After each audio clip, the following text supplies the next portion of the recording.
Hi guys, welcome back to my YouTube channel. My name is Barbara. Thank you so much for clicking on this video. So today's video we are talking how do we prepare our hair for a protective style, a long-term protective style. That's what this video is going to be all about. So sit down and watch, I guess. Yeah, so let's get into the video. So like I already said, this video is about how I prepare my hair for a protective style. This is the protective style that I was able to do. I was able to try out doing braids for the very first time. If you have not watched the video yet, please go ahead and watch it first on how I was able to do braids on my own hair for the very first time. What are the things that you have to do in order to keep your hair moisturized while it's in a protective style? So what is a protective style? A protective style is a style that protects your hair away from manipulation. It protects your hair from external factors. It keeps your hair well protected, beautiful, and has long-lasting hydration. Each one of us has a different protective style that actually protects their hair. Some people might think some styles are protecting their hair, but they're not. Others choose the styles that actually protect their hair, especially their ends. So for me, I usually either protect my hair using box braids, or I do crochet braids, and then I do also wigs. So I previously had a wig on, and I decided I wouldn't be wearing a wig every single day. And because we're in this kind of situation that is happening in the world, I felt like I needed to protect my hair, and I just needed to tuck my hair away and just forget about it for a while. But before we do protective styling, as a natural hair person, I know it's important for your hair to be in a protective style that is helping it to grow. So how do I prepare my hair for a protective style? The one thing I like to do first as a preference is I like to do a prepoo. Well, a lot of people might use hot oils, which is also good. Other people can use aloe vera as their prepoo. Other people can use a protein treatment to act like as their prepoo. I love to use coconut oil as my prepoo because it deeply penetrates my hair strands and my hair stays moisturized. It strengthens my strands, which is the main reason of why we do prepoo. And my hair is always and will feel moisturized even after when I wash it out. So I like to prepoo my hair or do anything with my hair in section because that helps to speed up the process. And I also like to concentrate mostly on the ends of my hair. So I apply a lot of oil on the ends of my hair and make sure that I tuck them away after that. Some of the benefits of using prepoo honestly is that it helps a lot. It helps you with the detangling process, so it makes your detangling process a little bit easier, especially if you're going to go in with other products or you're going to go in the shower and shampoo that out. You will need to detangle your hair, so it helps with the detangling process, makes it pretty easier. It also provides more moisture, so as much as you're going to be washing out some old oils, you're still going to be adding more oil. So this deep penetration of this prepoo helps you to helps provide moisture to your hair. So after I am done prepooing and I make sure that my hair is really nicely coated in oil, I go in with my plastic cup. And how this is going to help me is to generate heat overnight, because I usually like to prepoo overnight. I really like using my coconut oil overnight, so it's going to stay in for the whole night and I'm going to wash it out first thing in the morning. So I go in and I put on my plastic cup, and then I grab my satin bonnet, which I'm going to have during the night, and make sure that that is really tight. And you're going to experience a lot of like oil slipping out, but just make sure that you know, like tuck it away and make your bonnet a little bit tight so that the oils don't come out, but it's going to be a little bit messy. If you're using coconut oil, you're definitely going to have some messiness going on. So that's pretty much it for the pre-pooing part. After I pre-poo my hair, I then go in and do a deep cleansing. A deep cleansing is when you use a clarifying shampoo to cleanse your scalp of any buildup. I tried out the book Redefined Hair Care. This is a shampoo bar. This is how it looks like. I'm pretty sure it's not gonna focus, but yeah, there we go. So this is the shampoo bar that I tried out. It is called the Green Tea Nourishing Strengthening Shampoo. So I did shampoo. I didn't film that part of the shampooing using this, but it fairly did a good job. It really deep cleansed my scalp. I rinsed that out after shampooing. I decided to go in and do a deep conditioning treatment. As all of you might know, if you are natural, you know you need to do a deep conditioning. Especially when you're going to do a protective styling, you need to do a deep conditioning.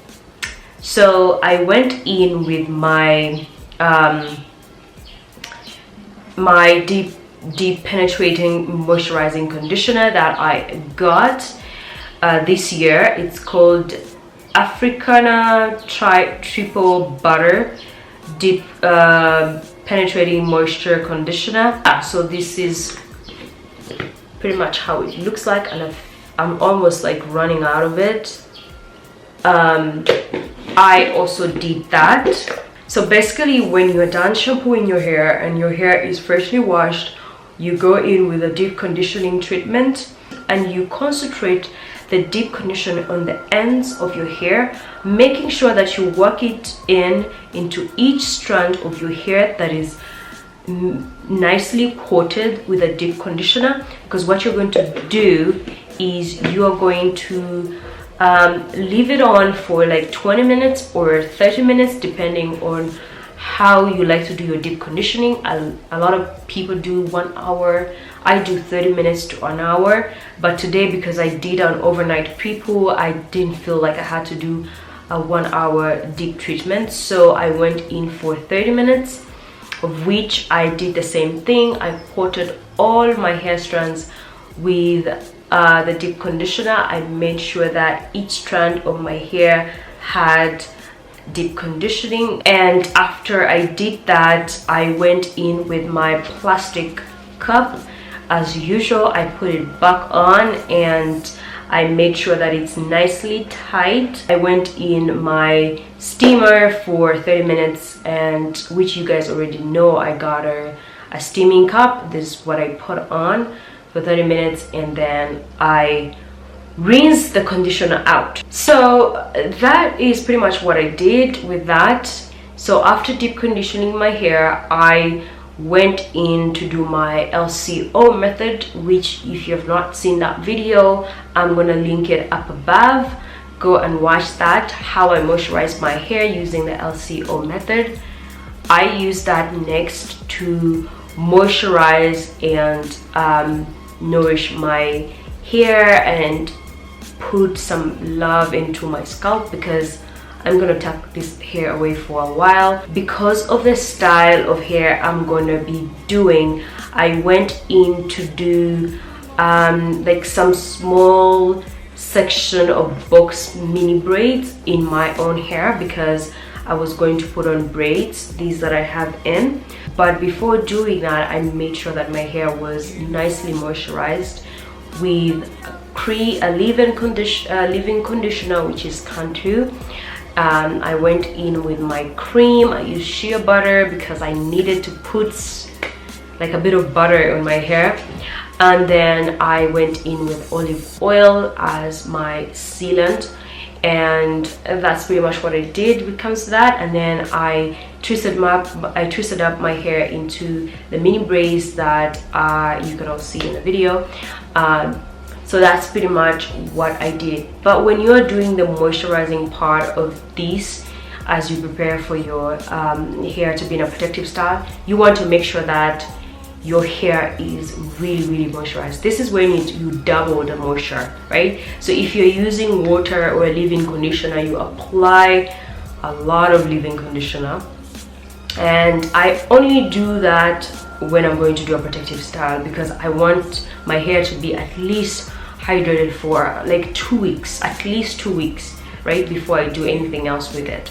Make sure that your ends, guys, your ends have to receive double moisture. So I concentrated so much of my moisture onto the ends of my hair, because those tend to be really dry, and especially when they're in a protective style, they tend to be really dry. And when they are dry and you have like braids, they tend to come out, right? They stick out. Although mine, they don't, because of the style of braids that I'm doing. I always love my hair to be stretched by either braids or a twist out. So in this video, because of the nature of the protective style I'm going to be putting on, I just braided my hair immediately after wash. So basically those are the things that I do. And another thing maybe before I stop this video is I made sure that my scalp was well moisturized. When it comes to protective styling and when it comes to your scalp, what you want to make sure is you don't put tension on your scalp. So don't do tight braids. Even though I'm doing braids on my own hair, you don't have to make the root of your hair to be very tight, because you don't want to cause any tension on your scalp. So make sure that even when you're doing this protective styling of box braids or whatever style you put in as a protective style, make sure that it does not irritate your scalp, or it does not cause a lot of tension and pain on your scalp. Your hair is still gonna grow, whether it's tight, whether it's loose, your hair will still grow. So I look for styles that don't require me to have, for example, heat on my hair. They don't require me to straighten out my hair like really straight for me to be able to achieve this style. So I rotate around these protective style that I'm familiar with, and they will not require me to do a lot. And I also make sure that whatever protective style that I'm doing, I can be able to access my scalp. I can still be able to massage my head. I can be able to oil my scalp. I can be able to wash my hair when I need to, even though it's in a protective style. Those are the things that I was looking out for, and those are the things you should be looking out for when you're prepping your hair for a protective style. That's pretty much what I do when it comes to preparing my hair for a protective style. And if you have really enjoyed this video and you have learned a thing or two, you need to do this before you protective style. Don't just wash your hair and then twist it up without doing either of these things. And again, do what works for you. So yeah, thank you guys so much. That was it for this video. Hopefully you enjoyed it. If you enjoyed it, please give me a thumbs up. If you have not watched my video on how I did braids on myself for the very first time, I'm gonna link it up again. Please go and watch that video and see how I was able to do a protective style, which are box braids, on myself for the very first time. And if you have not yet subscribed to this YouTube channel, please go ahead and down below, somewhere around here or here, I don't know where I'm gonna put it, just go ahead and subscribe. And don't forget to also share and comment down below, how do you prepare your own hair for a protective style? Just leave them in the comment section below. I would love to hear from you. Stay at home, please stay at home and wash your hands. So I'll see you guys. I love you. Bye. Realize there must be more to life than